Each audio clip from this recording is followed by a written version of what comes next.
ওয়াজ মাহফিলে গিয়ে ফেরা হলো না মাদ্রাসা ছাত্রী ফাতেমার।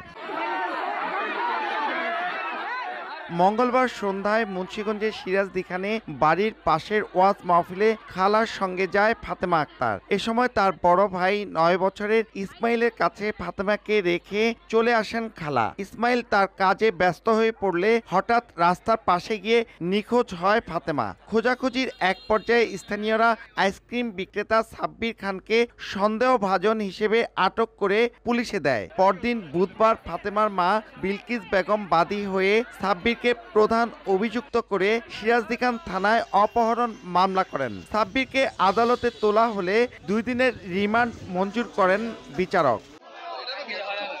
ধর্ষণ চেষ্টায় ব্যর্থ হয়ে শিশুটিকে শ্বাসরোধে হত্যা করা হয়েছে বলে স্বীকারোক্তি দেয় যুবক সাব্বির। পরে তাকে নিয়ে ডোবা থেকে মরদেহ উদ্ধার করে। এদিকে খবরটি ছড়িয়ে পড়লে শুক্রবার সকালে তাজপুরে অভিযুক্তের বাড়িঘরে ভাঙচুর ও অগ্নিসংযোগ করে বিক্ষুব্ধ জনতা। আমার বোন ফাতেমাকে যে হত্যা করছে, আমরা ওর সর্বোচ্চ শাস্তি ফাঁসি চাই। প্রত্যেকটা ঘরে ঘরে মেয়ে আছে, বাচ্চা আছে, শিশু আছে, এখন আমরা সুষ্ঠু বিচার চাই। হাতেমারা যারা মারছে আমরা বিচার চাই, ফাঁসি চাই।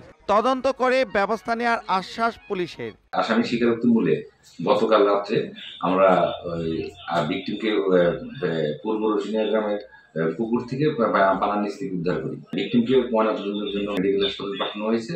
পরবর্তী আইনগত ব্যবস্থা চলছে। রৌশনিয়া গ্রামের কুয়েত প্রবাসী শহীদুল ইসলামের কন্যা ফাতেমা আক্তার রৌশনিয়া মাহমুদিয়া নুরানিয়া মাদ্রাসার 1ম শ্রেণীর ছাত্রী।